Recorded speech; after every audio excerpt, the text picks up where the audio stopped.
Bretagne 5, l'invité de la matinale. Et à 8h16, notre invité ce matin est Michael Chevalier, conseiller départemental des Côtes-d'Armor dans l'opposition.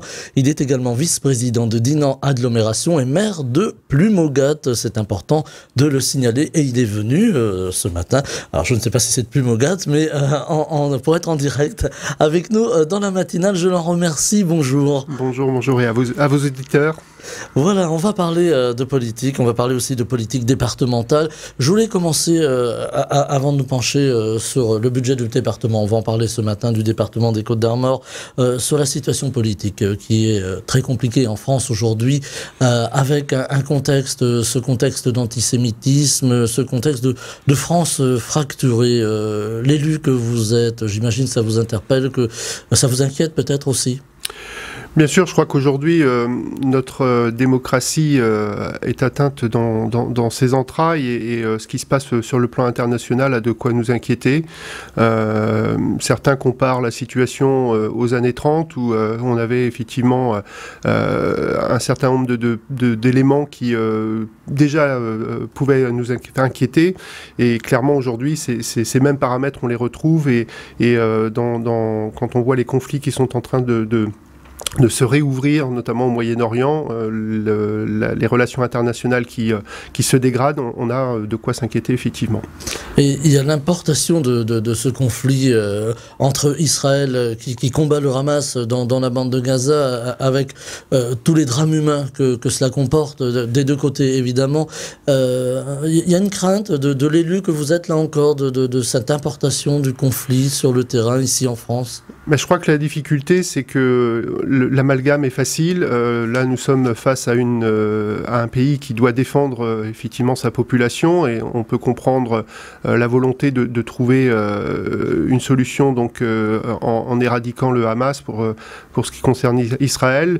Mais clairement, les populations civiles qui sont touchées ont aujourd'hui beaucoup d'inquiétudes quant à leur avenir. Quelle sera l'issue de ce conflit pour ces populations? C'est vraiment le sujet aujourd'hui. L'éradication du Hamas, on ne peut qu'y adhérer.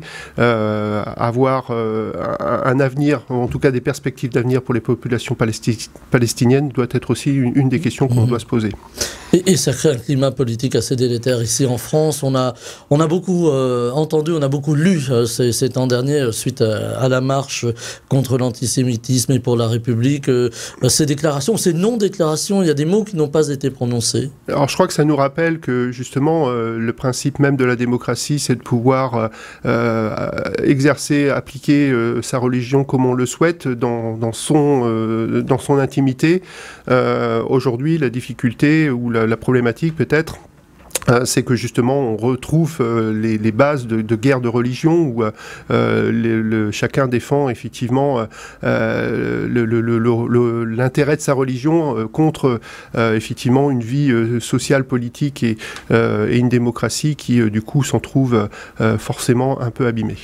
La démocratie, elle est importante au plus haut niveau, elle est importante aussi dans les territoires, elle est importante dans les départements et ça nous amène, toute transition trouvée au département des Côtes-d'Armor. Nous allons parler d'un sujet, j'allais dire moins politique, peut-être plus épineux aussi.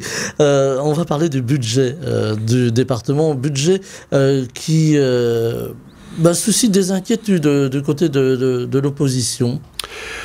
Lors de la session du 6 novembre dernier, c'est le vice-président en charge des finances qui nous a effectivement posé un peu les perspectives pour l'année 2024. En annonçant sans autre préalable que la majorité allait devoir faire 18 millions d'économies sur le budget du département. Nous étions en session donc de décision modificative et l'inquiétude que nous avons aujourd'hui, c'est que lors de cette décision modificative, nous n'avons pas perçu de volonté de la majorité déjà d'engager un certain nombre d'économies. l'économie. Donc voilà, on s'interroge sur quelles seront les pistes pour l'année 2024. Alors j'allais vous poser la question, est-ce que vous, dans l'opposition, alors l'opposition c'est l'union du centre et de la droite, je le précise pour nos auditeurs, est-ce que dans l'opposition vous avez des pistes de réflexion sur des économies à faire pour que le département arrive à l'équilibre budgétaire? Alors, en avant-propos, je dirais qu'à l'heure des charges, on sait que la construction des budgets des départements devient très compliquée. Dans un contexte de tension sociale, un contexte économique qui inflationniste, les recettes des départements sont plutôt à la baisse alors que les dépenses sont plutôt à la hausse. Pour autant, je dirais c'était une chronique annoncée. Dès 2021-2022, l'ancienne majorité et lors de notre installation donc, de la nouvelle Assemblée, nous avions alerté le président Quaille qu'effectivement il y aurait des difficultés et qu'il faudrait assumer ces difficultés. La majorité actuelle lors de son installation, fait le choix de créer un certain nombre de postes, une trentaine de postes, qui pèsent aujourd'hui lourdement sur le budget. C'était pas l'option que nous avions choisie et on voit déjà aujourd'hui l'impact de ces créations de postes. Alors, était-il nécessaire? Probablement. Y avait-il d'autres solutions? Certainement. Nous avions choisi d'autres options. Alors, les options, c'est aussi sur ce budget tendu, on pourrait le dire comme ça. Ces options, c'est aussi de rediscuter dans le courant de l'année, alors avec peut-être des modifications sur le budget, des possibilités soit de recettes, soit au contraire d'économies. Alors la difficulté aujourd'hui, c'est que la construction budgétaire de structures comme celle du département se font donc en début d'année et on a peu de possibilités ensuite d'apporter des modifications. Donc c'est d'ailleurs la raison pour laquelle aujourd'hui il n'y a plus qu'une seule décision modificative à l'automne. Donc l'orientation qui est prise en début d'année fait que effectivement le budget est contraint sur l'ensemble de l'année. Alors même s'il y a ce qu'on appelle de la fongibilité, des possibilités d'échange de flux financiers entre différents postes, mais ça donne une lecture malgré tout donc qui est posée dès le début de l'année. Alors ça pose aussi la question de l'implication de l'État dans le budget des départements. On aurait pu élargir aux régions ou même parfois aux agglomérations. Cette aide de l'État, cette manne de l'État qui devient de plus en plus, on va dire, concise.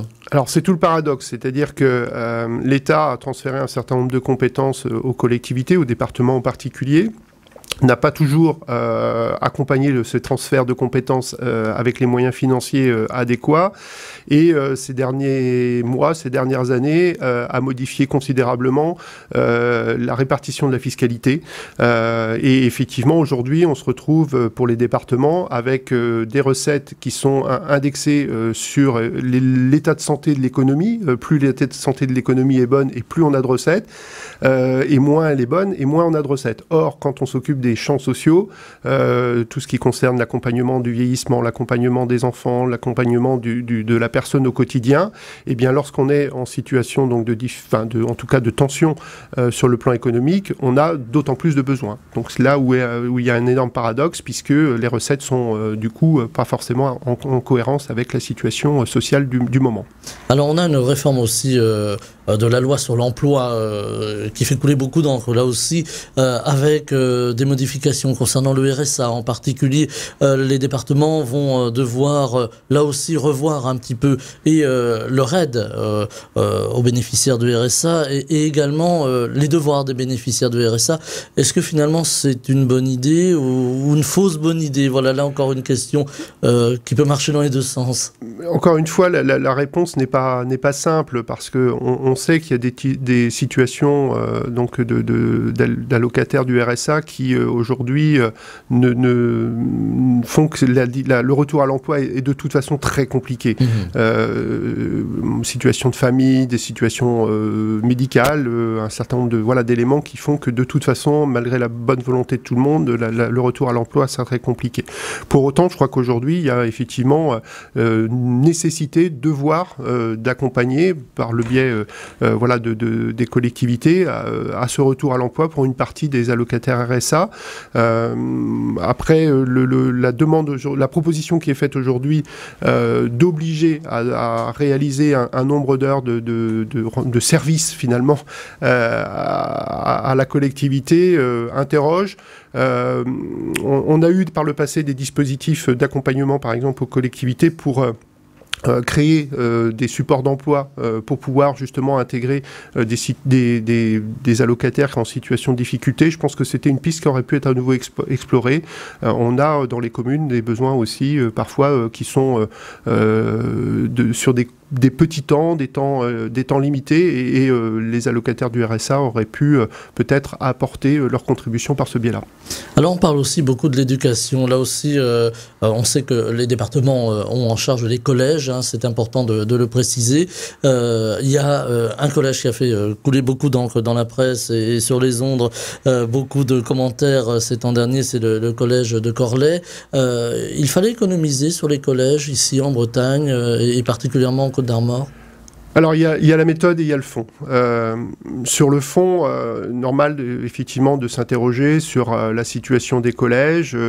D'ailleurs, c'est la Chambre régionale de la Cour des comptes qui a mis en alerte sur la situation d'un certain nombre de collèges, et pas que celui de Corlay, justement. Et c'est pour ça que je parle aussi de la méthode, parce que aujourd'hui, la majorité a décidé seule, finalement, de porter un coup au collège de Corlay en n'intégrant pas la réflexion à l'échelon départemental. Le collège de Corlay et les parents que j'ai pu rencontrer, ainsi que les élus locaux, l'ont très bien expliqué. Il a, je dirais, sa raison d'être.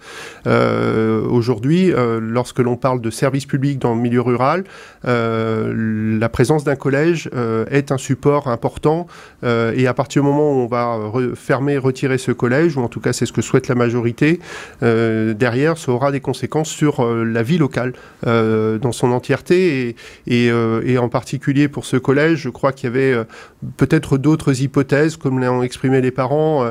Ils ne demandent pas un collège neuf, ils ne demandent pas d'investissement exponentiel, ils voulaient juste un collège qui fonctionne. Alors peut-être un petit collège, mais ces petits collèges ont aussi dans des zones détendues comme celle du territoire de Corlay, leur utilité en lien avec l'économie locale notamment.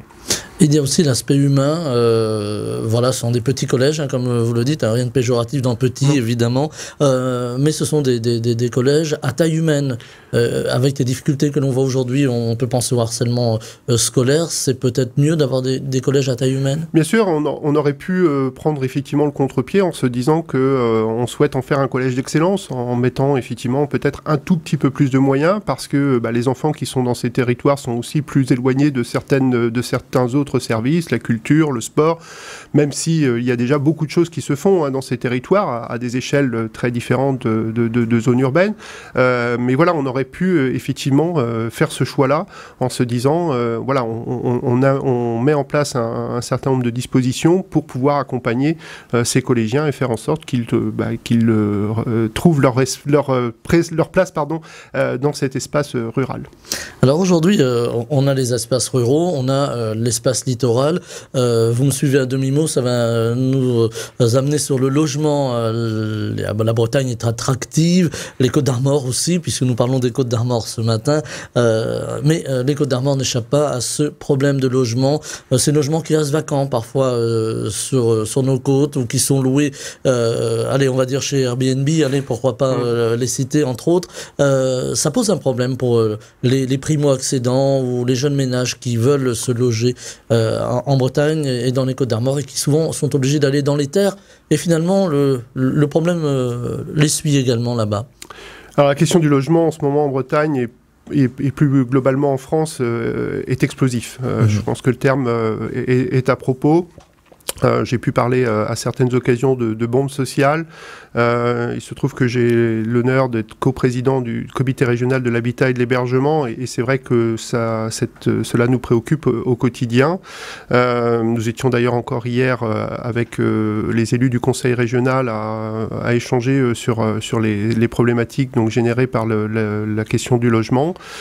Aujourd'hui, nous manquons de logements pour héberger et loger les habitants, les Bretons et les Bretonnes, mais aussi pour loger et héberger les gens qui arrivent hors du territoire breton pour des raisons effectivement d'emploi, pour des raisons pour passer la retraite, effectivement, enfin un certain nombre de situations qui nous obligent aujourd'hui à trouver des solutions pour accueillir tout le monde. Le problème est effectivement pas uniquement sur la côte, hein, l'ensemble du territoire est concerné, et la difficulté aujourd'hui, c'est qu'on a certains choix politiques au niveau national font que l'on a du mal à produire du logement dans un contexte en plus inflationniste, avec une tension sur le marché foncier qui est de plus en plus forte, avec une inflation sur les coûts de construction. Voilà, tous les paramètres, je dirais, sont au rouge et ne nous permettent pas aujourd'hui d'envisager sereinement des solutions pour construire du logement. Est-ce que, justement, vous parliez du foncier à l'instant, il y a ce souhait de ne plus utiliser de terres agricoles pour construire à nouveau. Est-ce qu'il va falloir remettre des logements en empilement, si vous me permettez le terme? En tout cas, penser plus d'étages. Alors, je crois qu'il faut éviter la caricature. Effectivement, ce que la loi ZAN, hein, puisque c'est de elle qu'il s'agit, zéro artificialisation nette, nous obligera à l'horizon 2031 donc à ne plus consommer de foncier en étalement. Je crois que c'est important de le repréciser. Des réserves foncières, il peut en exister dans les communes qui appartiennent d'ailleurs parfois même aux collectivités, hein, communes, EPCI ou départements.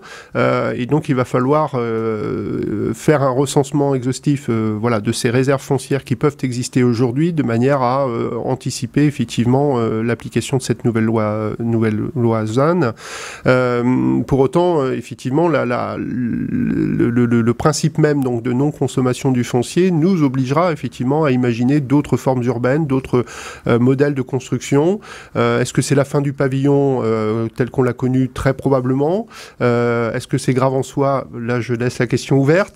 Il faudra trouver des solutions pour faire en sorte que, par contre, la cohabitation au sein des communes, au sein des villes, soit, je dirais, la plus simple possible, la plus favorable, parce qu'effectivement, c'est un autre des éléments qu'il faut intégrer dans nos réflexions, faire en sorte que l'on ne fasse pas des tours, hein, pour schématiser, où effectivement on concentrerait des situations sociales tendues, mais bien avoir de la mixité, faire en sorte que l'ensemble de la population puisse se retrouver dans quelque chose d'équilibré.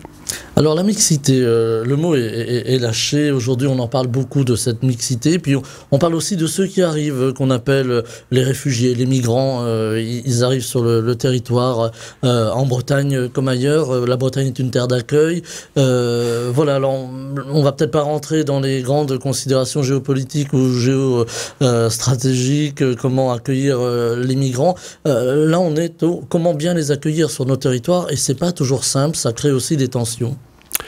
Il y a, je dirais, deux catégories, même si le terme n'est pas à propos, en tout cas deux situations un peu différentes. Il y a les adultes et il y a les jeunes, les mineurs.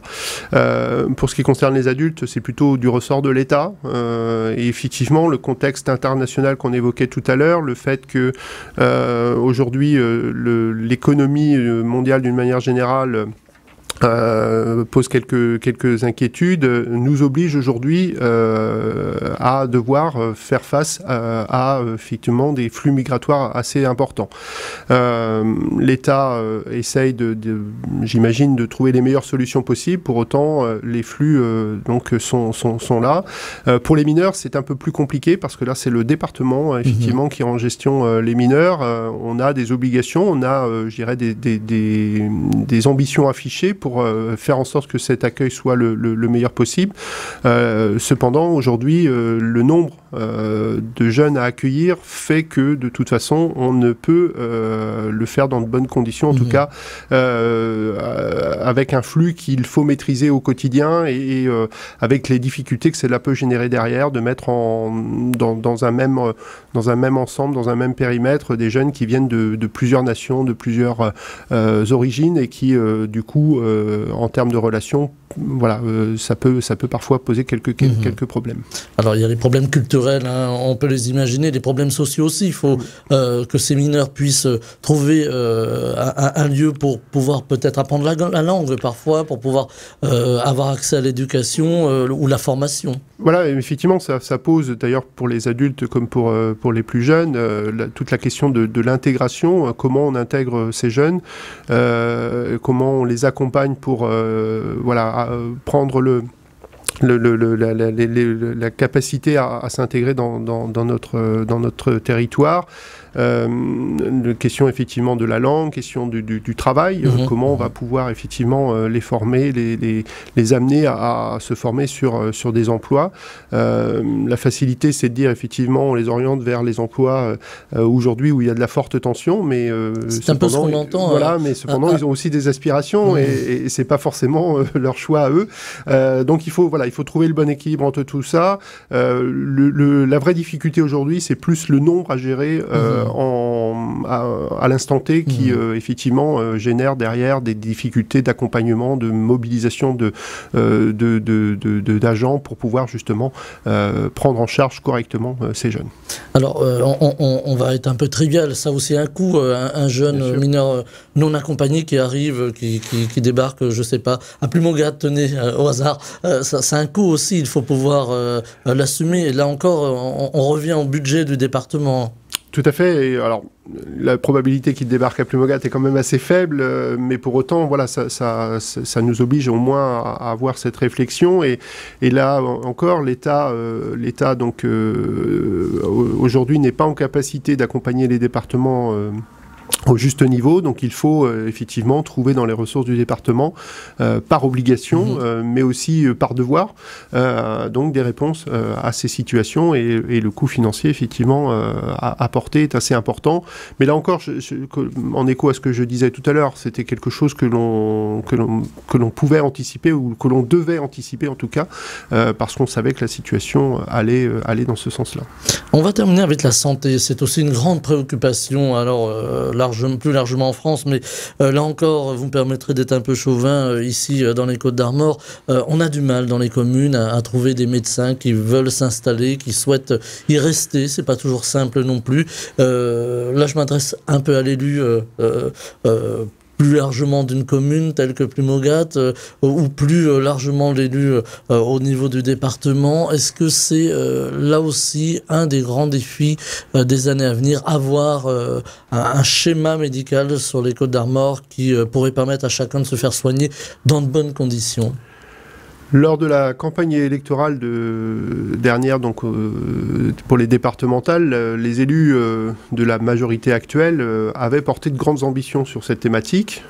Force est de constater que les ambitions sont retombées et qu'effectivement aujourd'hui on ne peut faire que le constat que ce dossier n'est pas pris forcément à bras le corps. Heureusement, je dirais, un certain nombre de PCI, d'établissements publics ont de leur côté mis en place un certain nombre d'actions.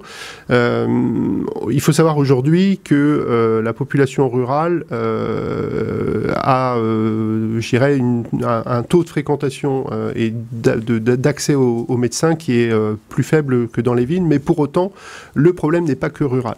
On retrouve aujourd'hui un bon nombre de panneaux, par exemple, sur les communes littorales, communes qui recherchent des médecins parce que effectivement c'est difficile aujourd'hui pour un médecin de s'installer dans ces territoires. La population est certes très importante l'été, mais beaucoup moins l'hiver, et donc l'attractivité de la commune du coup s'en retrouve peut-être un peu peu en difficulté.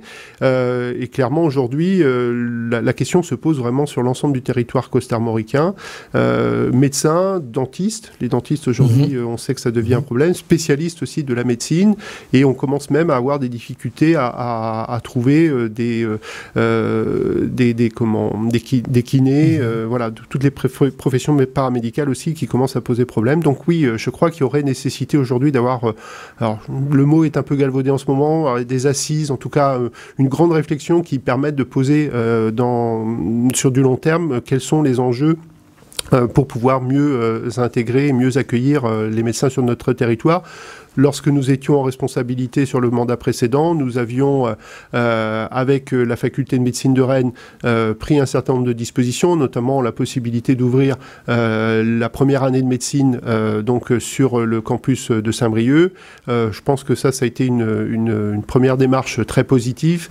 Aujourd'hui, il y a des réflexions qui sont portées au niveau des soins infirmiers, au niveau de l'accueil aussi des médecins dans les maisons de santé. Je crois qu'il faut aller un petit peu plus loin et être en capacité voilà, de porter ce sujet de manière politique mais globale. Voilà, un sujet politique éminent, il faut bien le dire, la santé. Voilà, sujet et dossier que l'on va suivre évidemment, qui n'est pas refermé. Je voulais vous entendre, avant que l'on se quitte, Michaël Chevalier, sur un mot. Je pose la question à mes invités en ce moment, le matin, sur un mot qui a fait peur très longtemps, autonomie. Autonomie de la Bretagne. Alors, je ne parle pas d'indépendance, certains vont peut-être me tirer les oreilles en disant oui, il faut aller de l'autonomie à l'indépendance, mais l'autonomie aujourd'hui, est-ce que c'est important pour les régions, pour les départements, au-delà de la décentralisation ? Alors c'est vrai que c'est une question qui pourrait mériter plusieurs minutes de débat et ça va être difficile de résumer en quelques secondes. Moi je pense que avant l'étape de l'autonomie, il faut quand même que l'on puisse aujourd'hui passer par cette étape de la décentralisation, de la déconcentration, de l'expérimentation. C'est d'ailleurs pour la thématique sur laquelle j'essaye de travailler ces derniers temps, donc qui est celle du logement. Voilà, une des thématiques sur lesquelles aujourd'hui on est en capacité, de par la loi 3DS d'ailleurs, la loi de décentralisation qui date de l'année dernière, qui nous offre aujourd'hui des possibilités d'organiser, de penser, de réfléchir les politiques publiques d'une manière un peu différente. Le sujet de l'autonomie est compliqué parce qu'il repose probablement la question du périmètre même de la région. Avec toutes les conséquences que cela pourrait avoir. Je ne suis pas sûr que on parle de disparition des départements quand même. Par exemple. Plutôt de fusion avec la région. Est-ce que concentrer l'ensemble des décisions politiques sur une même entité amènera à plus d'efficacité ? Permettez-moi d'en douter encore une fois. Je crois qu'aujourd'hui, les départements ont leurs compétences. Ce qui est important, c'est qu'elles exercent leurs compétences d'abord et avant tout, le champ social notamment, les collèges, les routes, la défense incendie. Ça fait partie des compétences du département. Est-ce que la région ferait mieux demain si ces compétences étaient partagées donc au niveau régional ? Je crois que la proximité est quand même un des maîtres mots. On l'a vu ces derniers jours dans le cadre voilà, de la tempête que l'on a subie. C'est aujourd'hui mobiliser les élus locaux, mobiliser les services du département, du SDIS. C'est parce qu'on est en proximité que l'on a réussi effectivement assez rapidement à effacer les stigmates de cette tempête. Et j'en profite aussi pour remercier les agents d'Enedis qui se sont mobilisés, qui se mobilisent encore, puisqu'il y a encore des foyers aujourd'hui qui ne sont pas raccordés au réseau électrique. Et c'est vraiment toute cette mobilisation voilà, de proximité qui fait que effectivement notre territoire est un territoire solidaire. La proximité, voilà, vous reviendrez en parler de la proximité. Michaël Chevalier, conseiller départemental des Côtes-d'Armor dans l'opposition, alors l'union du centre et de la droite, vice-président également de Dinan Agglomération et maire de Plumogat. J'y tenais ce matin, on en parle beaucoup des maires sur cette antenne et ils sont importants. Merci beaucoup d'avoir été avec nous en direct ce matin, je vous souhaite une très belle journée. Merci à vous. Bretagne 5 matin, Stéphane Hamon.